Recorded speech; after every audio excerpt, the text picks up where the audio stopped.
পাঠ করছি রক্তিম লস্করের লেখা গল্প যেখানে দেখিবে ছাই। সকাল থেকে থানায় ডিউটি করছে শতদ্রু।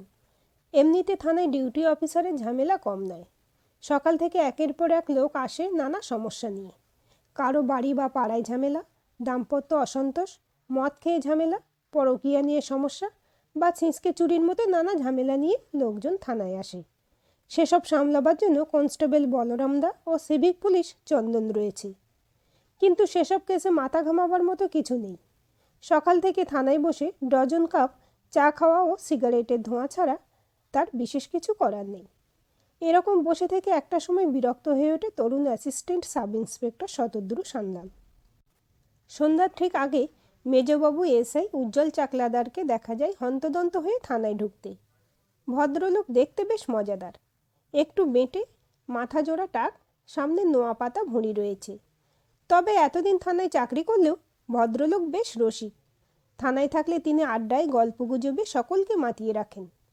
এদিন সকাল থেকেই তিনি থানায় না থাকায় একটু বোরিং মনে হচ্ছিল তার কাছে। তবে সন্ধ্যায় ভদ্রলোকের থমথমে মুখ দেখে তার মনে হয় তিনি হয়তো কোনো কেচে ফেঁসে রয়েছেন। সে ওর পিছন পিছন ভিতরে এগিয়ে যায়। কোনো কেসে ফেঁসে আছেন নাকি উজ্জ্বলদা? থানায় ঢুকে সবে নিজের চেয়ারে এসে বসেছেন উজ্জ্বল। সকাল থেকে বেশ চাপ যাচ্ছে তার। ঠিক শতদ্রুর প্রশ্ন শুনে তিনি একটু থমকে যান। কয়েক মাস হলো ছেলেটা যাদবপুর থানায় ঢুকেছে। অল্প বয়সী এই ছেলেটার বোলচাল তিনি খুব একটা পছন্দ করেন না। গোয়েন্দা গল্প পড়ে পড়ে ছেলেটার মাথাটা একেবারে গেছে। পুলিশের চাকরিতে যোগ দিয়ে তো আর ফেলুদা বা ব্যোমকেশ বক্সী হওয়া যায় না। তবে এই কমাসে একটা জিনিস দেখেছেন যে ছেলেটার মাথাটা পরিষ্কার। একটা জটিল কেসে যদি ছেলেটাকে পরীক্ষা করে নেওয়া যায় তাহলে খারাপ হয় না। তিনি বলেন, ঠিকই বলেছ, একটা কেস নিয়ে দৌড়ঝাঁপ চলছে। এটা কি সেই কৌশিক লাহিড়ির কেসটা? হ্যাঁ, সেই কেসটাই। লোকটা কিভাবে মারা গিয়েছে? রাতে ঘুমের ঘোরে লোকটা হার্ট অ্যাটাকে মারা গিয়েছে। তাহলে তো সেটা সাধারণ মৃত্যু হতে পারে। কিন্তু ওপর মহল থেকে কেসটা নিয়ে খুব চাপ দিচ্ছে। তা পোস্টমর্টেম রিপোর্ট কি বলছে? পিএম রিপোর্টে বলছে সাডেন কার্ডিয়াক অ্যারেস্ট। কিন্তু একটা 30-32 বছরের একজনের হঠাৎ করে হার্ট অ্যাটাক হবে কেন? কোনো মেডিকেল কেস হিস্ট্রি ছিল? না, ছিল না। তবে সেই রাতে সে বন্ধুর সাথে ড্রিঙ্ক করেছিল। আরে দাদা, শুধু মদ খেলেই যদি শরীর খারাপ হয় তাহলে তো রোজ রাতেই আমাদের বলরামদার হার্ট অ্যাটাক হতো। সে ঠিকই বলেছ, আমিও তো মাঝে মধ্যেই। সেই বন্ধুটাকে জেরা করেছেন? হ্যাঁ, তার সাথেও কথা বলেছি। ও ছোটোবেলার বন্ধুর নাম পরমার্থ চক্রবর্তী। সে গড়ফায় থাকে। সেই রাতে সে কৌশিকের বাড়িতে রাত 10:30 অবধি ছিল। তারপর সে বাড়ি ফিরে আসে। তা ফরেন্সিকের লোকজন গিয়েছিল সেখানে? কোনো ফিঙ্গারপ্রিন্টস পাওয়া গেছে? ফিঙ্গারপ্রিন্টস এক্সপার্টরা গিয়েছিলেন, তবে এত লোকের মাঝে ফিঙ্গারপ্রিন্টসে কিছু পাওয়ার সম্ভাবনা কম। প্রায় সপ্তাহখানেক লেগে যাবে এই রিপোর্ট পেতে। কৌশিক লাহিড়ির বাড়িতে কে কে আছে? ওর বাড়িতে ওর বয়স্কা মা অনিতা লাহিড়ি আছেন। তিনি বাতের ব্যথায় হাঁটাচলা করতে পারেন না। এছাড়া সবসময়ের কাজের লোক বিশ্বনাথ রয়েছে, তারও বয়স হয়েছে। আর কিছু জেনেছেন ওর বিষয়ে? হ্যাঁ, মোটামুটি জেনেছি। চার্টার্ড অ্যাকাউন্টেন্সি করার পরে কৌশিক বাবার কনসালটেন্সি ফার্ম দেখে। সেখান থেকে রোজগারপাতি ভালোই হয় বলে শুনেছি। আর সম্প্রতি ওর বিয়ে ঠিক হয়েছিল গড়িয়ার হৈমন্তী দত্তের সাথে। তার সাথে কথা বলে খুব একটা কিছু জানা যায়নি। উজ্জ্বলের কাছে পুরো কেস হিস্ট্রি শোনার পরে শতদ্রু একটু গম্ভীর হয়ে যায়। তারপর একটু থেমে সে বলে, দাদা, আপনি যদি অনুমতি দেন তাহলে সকলের সাথে একটু কথা বলে দেখতে চাই। জানেন তো কথাই বলে, যেখানে দেখিবে ছাই উড়াইয়া দেখো ভাই, পাইলেও পাইতে পারো অমূল্য রতন। প্রত্যুত্তরে উজ্জ্বল নীরবে মাথা নাড়েন। এক বিকালে বিধানপল্লীর একটা দোতলা বাড়ির সামনে এসে পুলিশের জিপ থামে। গাড়ি থামতেই দুজনে গুটি গুটি পায়ে এগিয়ে যায় বাড়ির ভিতরে। সদর দরজায় ডোরবেল বাজাতেই এক পরিচারক এসে দরজা খুলে সামনে পুলিশ দেখে হকচকিয়ে যায়। পরিস্থিতি স্বাভাবিক করতে উজ্জ্বল বলেন, বিশ্বনাথ, মাসিমা বাড়িতে আছে কি? ওনার সাথে একটু কথা বলতে চাই। লোকটা তাদের ড্রয়িং রুমে বসতে বলে ভিতরে ঢুকে যায় খবর দিতে। শতদ্রু ঘরের ভিতরে চারপাশটা তাকিয়ে দেখতে থাকে। ঘরের ভিতরটা বেশ সাজানো গোছানো, বেশ অবস্থাপন্ন পরিবার বলে মনে হয়। দেয়ালে এক যুবকের ছবিতে মালা দেওয়া, দেখে মনে হয় ইনি হবেন সদ্যপ্রয়াত কৌশিক লাহিড়ী। কিছুক্ষণ পরে ঘরের ভিতর থেকে এক বয়স্ক ভদ্রমহিলা হুইল চেয়ারে ড্রয়িং রুমে আসেন। তাকে ধরে নিয়ে আসে বিশ্বনাথ। ভদ্রমহিলার পোশাক আশাক সাধারণ, চেহারায় শোকের ছাপ স্পষ্ট। তিনি তাদের দুজনকে দেখে বলেন, এ কি উজ্জ্বলবাবু, আপনি আবার? সেদিন তো সবই জানালাম। আজ আমার সাথে জুনিয়র অফিসার শতদ্রু সান্যাল আছে। এরপর থেকে কেসটা ওই দেখবে। ও আপনার সাথে একটু কথা বলতে চায়। শতদ্রু বলে, নমস্কার মাসিমা, আমি আপনার খুব বেশি সময় নেব না। ঠিক আছে, বলো বাবা, কি জানতে চাও? তাদের কথাবার্তার সময় বিশ্বনাথ ড্রয়িং রুমেই দাঁড়িয়েছিল। সে তার দিকে তাকিয়ে বলে, বিশ্বনাথ, তুমি কি আমাদের একটু চা খাওয়াবে? দুঃখিত, এটা আমারই বলা উচিত ছিল। আপনার বাড়িটা কিন্তু বেশ সুন্দর। কে বানিয়েছেন? আমার স্বামী জয়দীপ লাহিড়ী। তবে বাড়িটা ও শখ করে বানালেও খুব একটা ভোগ করতে পারেনি। শুনে খারাপ লাগলো। উনি কি করতেন? ওর একটা অ্যাকাউন্টেন্সি ফার্ম ছিল, তারপর খোকা বড় হয়ে সেটা আবার নতুন করে চালু করে। মানে কৌশিককে আপনিই মানুষ করেছেন? তা এক প্রকার বলতেই পারো। ওর যখন বয়স 8 তখন ওর বাবা মারা যায়। তা আপনার তো বাতের সমস্যা দেখছি। কতদিন ধরে এই সমস্যায় ভুগছেন? প্রায় বছর 10 হলো বাবা। এখন ভালো করে হাঁটতে পারি না। কোন ডাক্তার দেখাচ্ছেন? ডাক্তার দেবপ্রিয় বাগচি। ডাক্তারের নামটা শুনে শতদ্রু চেনা চেনা লাগে। সে বলে, উনি কি সন্তোষপুরে থাকেন? তার কথা শুনে অনিতা লাহিড়ীর মাথা নাড়েন। আচ্ছা, যেদিন কৌশিক মারা যায় তার আগের রাতে বাড়িতে কি কেউ এসেছিল? ওর বন্ধু পরম, মানে পরমার্থ এসেছিল। ওরা দুজনে সেই ছোটবেলার বন্ধু। ও প্রায়ই আসে এই বাড়িতে। ওরা কি করছিল জানেন? কি আর করবে, ওসব ছাইপাশ খাচ্ছিল বোধহয়। সে অবশ্য ওর বাবাও খেত, পরে ছেলে সেই অভ্যাস পেয়েছে। ভদ্রমহিলার শেষ কথায় একটা শ্লেষ ছিল, সেটা শতদ্রু ভালোই বুঝতে পারে। সেই রাতে পরমার্থ কখন বের হয়েছিল জানেন? না বাবা, আমি তো রাত 9টার মধ্যে খেয়ে দিয়ে শুয়ে পড়ি। আচ্ছা, সম্প্রতি কৌশিকের বিয়ে ঠিক হয়েছিল শুনলাম। হ্যাঁ, হৈমন্তীর সাথে ওর বিয়ে ঠিক হয়েছিল, কিন্তু তার আগে যে কি হয়ে গেল। এরপর তিনি আর নিজেকে সামাল দিতে পারলেন না, কান্নায় ভেঙে পড়েন। ইতিমধ্যে বিশ্বনাথ চা নিয়ে আসে। সে তাদেরকে চা দিয়ে অনিতা দেবীকে ঘরের ভিতরে নিয়ে যায়, আর চা খেয়ে তারা ঘর থেকে বের হয়ে আসে। কৌশিককে আপনি কতদিন ধরে চেনেন? কয়েকদিন পরে শতদ্রু এসেছে গড়ফাই পরমার্থ চক্রবর্তীর বাড়িতে। এদিন সে একাই এসেছে। একটা কাজে আটকে যাওয়ায় সাথে উজ্জ্বলদা আসতে পারেনি। যাদবপুর স্টেশন থেকে তার বাড়ি খুব একটা দূরে নয়। রাস্তার ধারে একটা গলির ভিতরে একতলা বাড়ি, মাথায় টিনের চাল। এই বাড়িতে থাকে পরমার্থ ও তার স্ত্রী। তাদের কোনো সন্তান সন্ততি নেই। পেশায় সে একটি প্রাইমারি স্কুলের শিক্ষক। স্যার, কৌশিক আমার ছোটবেলার বন্ধু। আগে ওদের বাড়ি ছিল আমাদের পাড়ায়, পরে ওর বাবা বিধানপল্লীতে বাড়ি করে চলে যায়। এখন আপনাদের মধ্যে যোগাযোগ কীরকম? আগে আমাদের মধ্যে যোগাযোগ ভালোই ছিল, তবে ইদানিং সেটা কমে এসেছিল। ও নিজের জগৎ নিয়েই ব্যস্ত থাকতো। তবে মাসে 1-2বার আমি ওর বাড়িতে যেতাম, তখনই ওর সাথে কথা হতো। মদ খেতে যেতেন বলুন? দেখুন, কৌশিক ফ্রি থাকলে আমাকে ফোন করে ডেকে নিত, আর ও হুইস্কি খেতে পছন্দ করত। ওর বাড়িতে গেলে ব্ল্যাক লেবেল বা অ্যান্টিকিউটি ব্লু নিয়ে আমরা বসতাম। মানে আপনি মদ খেতে ভালোবাসেন না? না, তা নয়, কিন্তু নিজের পয়সায় কি ওসব খাওয়া যায়? শতদ্রু একটু গম্ভীর হয়ে বলে, আপনি জানেন কৌশিক ঠিক কীভাবে মারা গেছে? পরমার্থ আমতা আমতা করে বলে, কেন, হার্ট অ্যাটাকে? সেরকমই তো শুনেছি। না, ফরেন্সিক রিপোর্টে জানা গিয়েছে আপনার বন্ধুকে মদে বিষ খাইয়ে মারা হয়েছে, আর সে মদ খেয়েছে আপনার সাথেই বসে। সুতরাং সন্দেহের তীর কিন্তু আপনার দিকেই রয়েছে। তার কথা শুনে সে বেশ ঘাবড়ে যায়। স্যার, ওসব নিয়ে আমি কিছুই জানি না। তাহলে আমার কথা সত্যি সত্যি জবাব দিন। সেদিন কত রাত অবধি ওই বাড়িতে ছিলেন? তখন কৌশিক কেমন ছিল? স্যার, আমি সেদিন রাত 10:30 নাগাদ ওদের বাড়িতে ছিলাম। তখনও পর্যন্ত ভালোই ছিল। এমন কি, আমাকে বাইরে বাইক অবধি এসে ছেড়ে দিয়ে গিয়েছিল। আচ্ছা, কৌশিকের সাথে যে মেয়েটার বিয়ে ঠিক হয়েছিল তাকে চেনেন? হৈমন্তর নতুন বান্ধবী। মেয়েটাকে ভালো করে চিনি না, তবে একদিন ও পরিচয় করিয়ে দিয়েছিল। মেয়েটার বাবা শুনেছি হাইকোর্টের বড় উকিল, তাই মনে হয় ও মেয়েটাকে এড়াতে পারেনি।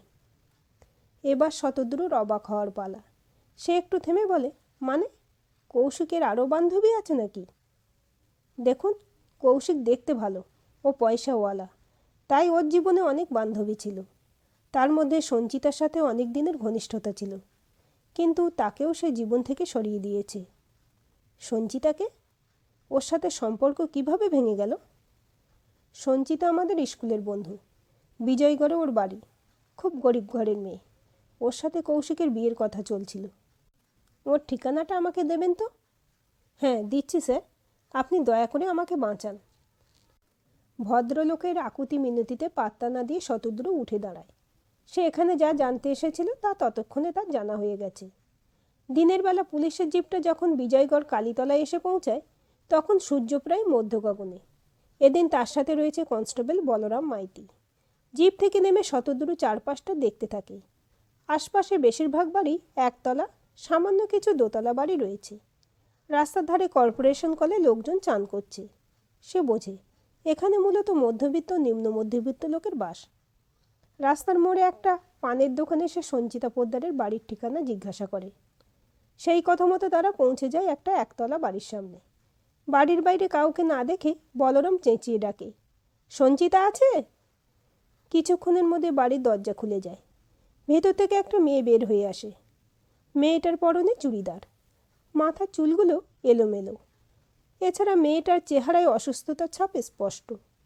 সে ঘর থেকে বের হয়ে সামনে পুলিশ দেখে ঘাবড়ে গিয়ে বলে, কী ব্যাপার স্যার, আপনারা এখানে? শতদ্রু বলে, কয়েকদিন আগে কৌশিক লাহিড়ী মারা গিয়েছে, সেই ব্যাপারে আপনার কাছ থেকে কিছু জানতে এসেছি। তার প্রশ্ন শুনে মেয়েটি একটু চমকে ওঠে, তারপরে একটু ধাতস্থ হয়ে বলে, আপনারা ভিতরে আসুন। এরপর তারা মেয়েটার পিছন পিছন ঘরের ভিতরে গিয়ে বসে। সে চেয়ারে বসে ঘরের চারপাশটা দেখতে থাকে। ঘরের এক পাশে রয়েছে রং চটে যাওয়া একটা শোকেজ, ওপরে পুরনো আমলের একটা টিভি।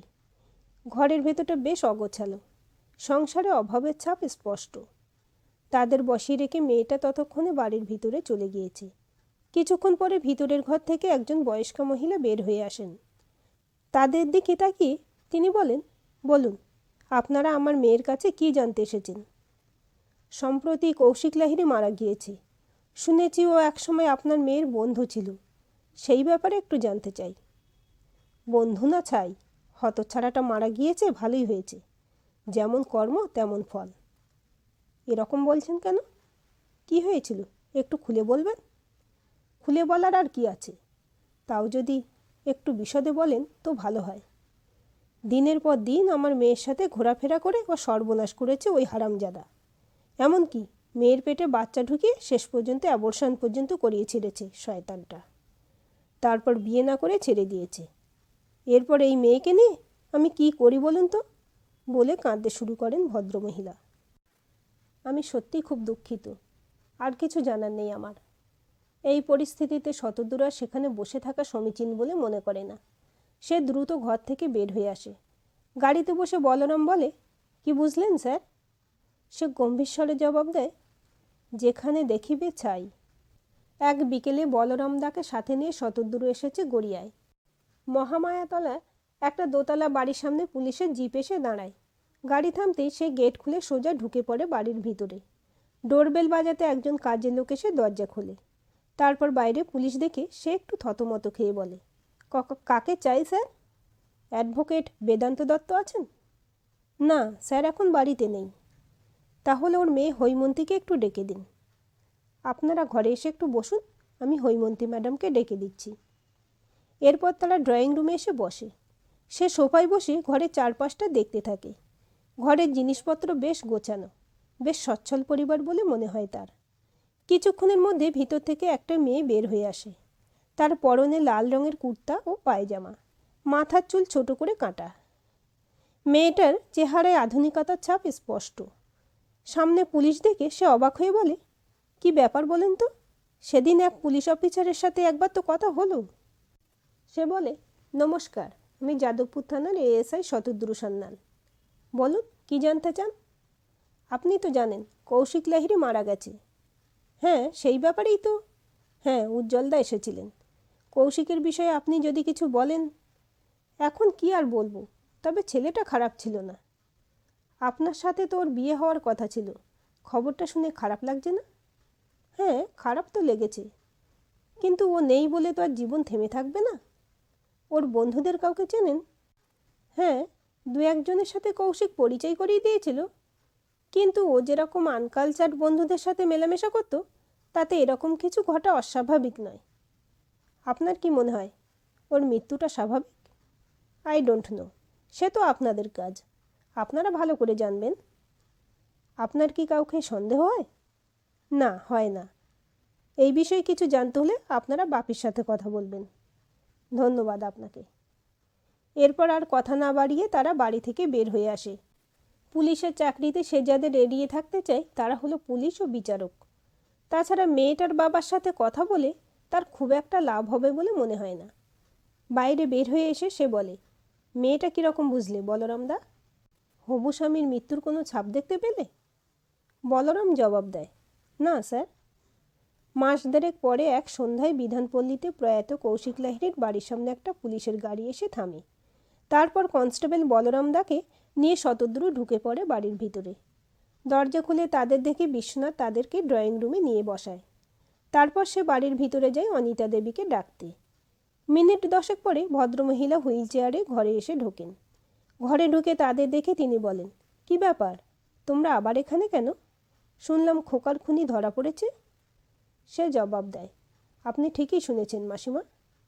তা বাবা, খোকা কিভাবে মারা গিয়েছিল সেটা জানা গেছে? পোস্টমর্টেম করার সময় তো তার পাকস্থলীতে অ্যালকোহল পাওয়া গেছে, আর ফরেন্সিক রিপোর্টে যে দুটো গ্লাসে ড্রিঙ্ক করা হয়েছিল তার একটাতে পটাশিয়াম ক্লোরাইড ছিল, আর সেই সময় একমাত্র পরমার্থই ওই ঘরে উপস্থিত ছিল। তাই সন্দেহের তীর তার দিকেই গিয়েছে। গত সপ্তাহে আমরা ওকে অ্যারেস্ট করেছি। তা তুমি নিশ্চিত তো? সেই ছোটবেলা থেকে ও আমার ছেলের সাথে আছে। কিছুটা নিশ্চিত বলতে পারেন। সত্যি, কাকে আর বিশ্বাস করব, সেই কিনা শেষ পর্যন্ত। তাও একটা ব্যাপার আমার কাছে এখনও পরিষ্কার নয়, সেই কারণে আপনার কাছে আসা। বলো বাবা, কি জানতে চাও? আমিও বাকিদের মতো পুরো ঘটনাটা মেনে নিতাম যদি না সঞ্চিতার সাথে আমাদের দেখা হতো। আপনার ছেলে যে মেয়েটা সর্বনাশ করেছে সেটা কি আপনি জানতেন? তার প্রশ্ন শুনে অনিতা দেবীর গলাটা ভারী হয়ে আসে। মাথা নিচু করে তিনি বলেন, হ্যাঁ বাবা, জানতাম। আপনি রাতে কখন ঘুমান? তা বাবা, রাত 9টায় খেয়ে দিয়ে শুয়ে পড়ি। তাড়াতাড়ি শুয়ে পড়লে ঘুম আসে কি? না বাবা, আমার একটু ঘুমের সমস্যা আছে, চট করে ঘুম আসতে চায় না, তাই তো রাতে আমাকে ঘুমের ওষুধ খেতে হয়। তার মানে সেই রাতে আপনি শুয়ে পড়েছিলেন বটে, কিন্তু ঘুমাননি। তাই কৌশিক যখন পরমার্থকে ছাড়তে বাইরে গিয়েছিল তখন আপনি তার ঘরে ঢুকেছিলেন, আর তার মদের গ্লাসে আপনি পটাশিয়াম ক্লোরাইড বেশি মাত্রায় মিশিয়ে দেন। তারপর চুপচাপ নিজের ঘরে গিয়ে শুয়ে পড়েন, আর ঘরে ফিরে সে কিছুক্ষণ ড্রিঙ্ক করে শুতে যায়। সেই রাতেই তার মৃত্যু হয়। অবশ্য পুরোটাই আমার অনুমান, সত্যি কিনা সেটা আপনি ভালো করে বলতে পারবেন। তার কথা শুনে অনিতা দেবী চমকে ওঠেন। নিজেকে একটু সামলে নিয়ে তিনি বলেন, আমি কি করে? আগে একটা কেসের ব্যাপারে ডাক্তার দেবপ্রিয় বাগচির সাথে আমার যোগাযোগ হয়েছিল। তিনি আমাকে জানিয়েছেন যে আপনি এখন ঘরের ভিতরে আস্তে আস্তে হাঁটতে পারেন, আর আপনার অনুরোধে তিনি আপনাকে পটাশিয়াম ক্লোরাইড এনে দিয়েছিলেন। এরপর আর নিজেকে সামলে রাখতে পারেন না অনিতা দেবী। দু হাতে নিজের মুখ ঢেকে তিনি হাউমাউ করে কেঁদে ওঠেন। কাঁদতে কাঁদতে তিনি বলেন, এত কষ্ট করে খোকাকে আমি মানুষ করেছি, সেই ছেলে বড় হয়ে কিনা মদ ও মেয়ে মানুষ ছাড়া কিছু বোঝে না। ওকে আমি কত বোঝানোর চেষ্টা করেছি, কিন্তু আমার কোনো কথাই ও কানে তোলেনি। শেষে কিনা সঞ্চিতার মতো ফুটফুটে মেয়েটা সর্বনাশ করে ছাড়ল। আমার পেট থেকেই যখন এরকম শয়তানের জন্ম হয়েছে, তখন তার শেষটাও আমাকেই করতে হবে।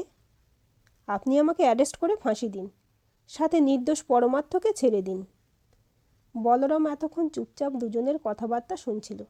সে বলে, স্যার, এখন কি মাসিমাকে অ্যারেস্ট করব?